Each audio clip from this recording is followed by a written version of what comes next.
Hello everyone. My name is Ju. Hope you all are doing well. In this video, we'll be discussing questions very similar to Azure AI-102 certification. We'll walk through the question, discuss each and every options in detail, and figure out the correct answer. So if you're preparing for AI-102 certification, feel free to watch the videos in this series. Now, a basic knowledge of Azure AI services will be helpful for you to understand these questions better. Now, the link to the training which I watched to prepare for the certification will be given in the description box below. This training was very helpful for me and it helped me to pass the exam in the very first attempt. I would highly recommend this training if you're preparing for Azure AI-102 certification. Now to the question. What is the most appropriate Azure role to assign to user 1 to ensure the user can identify resource endpoints, view available models for deployment, and generate text and images using deployed models in Azure OpenAI Studio, following the principle of least privilege?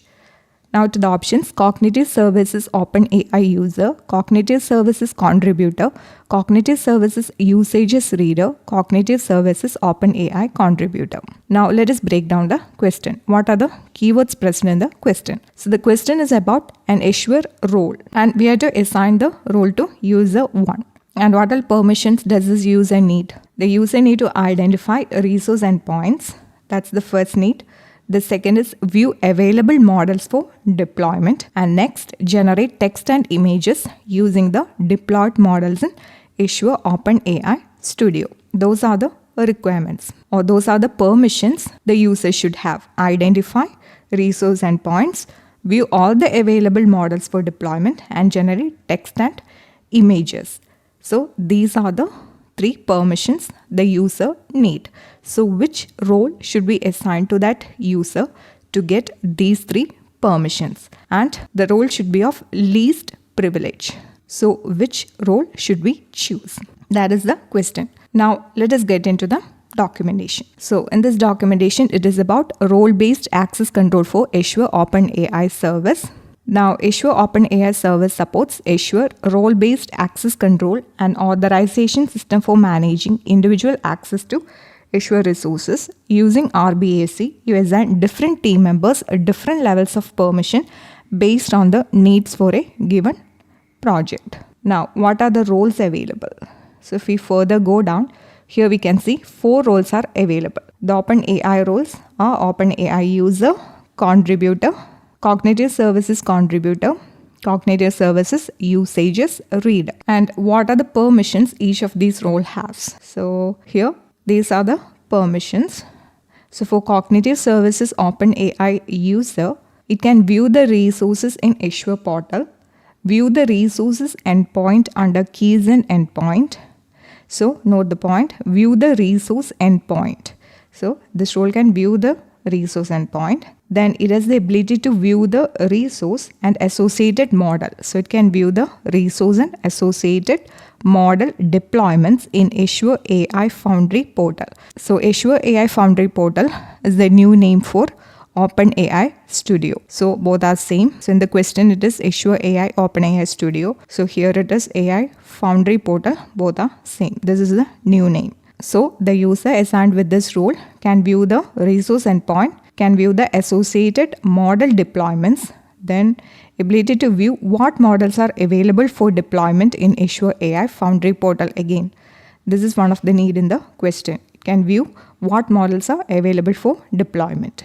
Now use chat, completions, and DALL-E playground experience to generate text and images. So it can use a GPT model and DALL-E model to generate text and images. So these are the 3 requirements stated in the question. Now this user has permission to all these requirements. Now let us find out what all other roles can do. So this is Cognitive Services OpenAI Contributor. So this role can create custom fine-tuned model.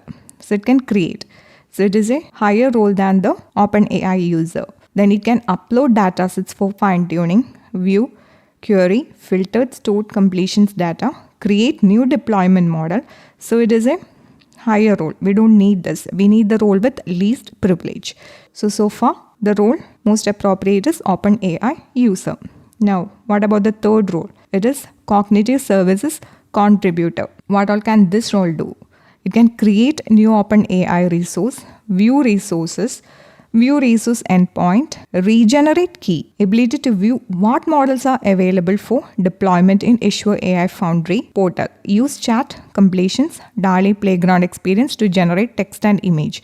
So these have the same permissions as OpenAI user. It can generate text and images, it can view resource endpoint, it has the ability to view what models are available for deployment, but it has further more permissions. It can create an OpenAI resource.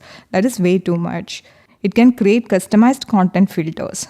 It can create custom fine-tuned models. We don't need this. So this is a superset of OpenAI user permission. So we can eliminate cognitive services contributor role. Now next is cognitive services usages reader. What does this role can do? It can view quota requires the cognitive services usage reader role. This role provides the minimal access necessary to view quota usage across an Azure subscription. So this role has a single permission. It can only view quota usage across an Azure subscription. So it is usages reader. As the name suggests, it can see only the quota usage across our Azure subscription. So this is not the role we need. So the most suited role for our requirement will be cognitive services OpenAI user with the least privilege. We can eliminate contributor role, service contributor role, and even usages reader. Now let us get back to the question. Now based on the documentation, which one is the correct role? The correct role is cognitive services OpenAI user. It can identify resource endpoints, view available models for deployment, and generate text and images using deployed models in Azure AI Foundry. Now, what did we learn from this video? We learned the 4 roles present in Azure OpenAI Service. If you find this video helpful, please hit the like button and subscribe to the channel. Thank you.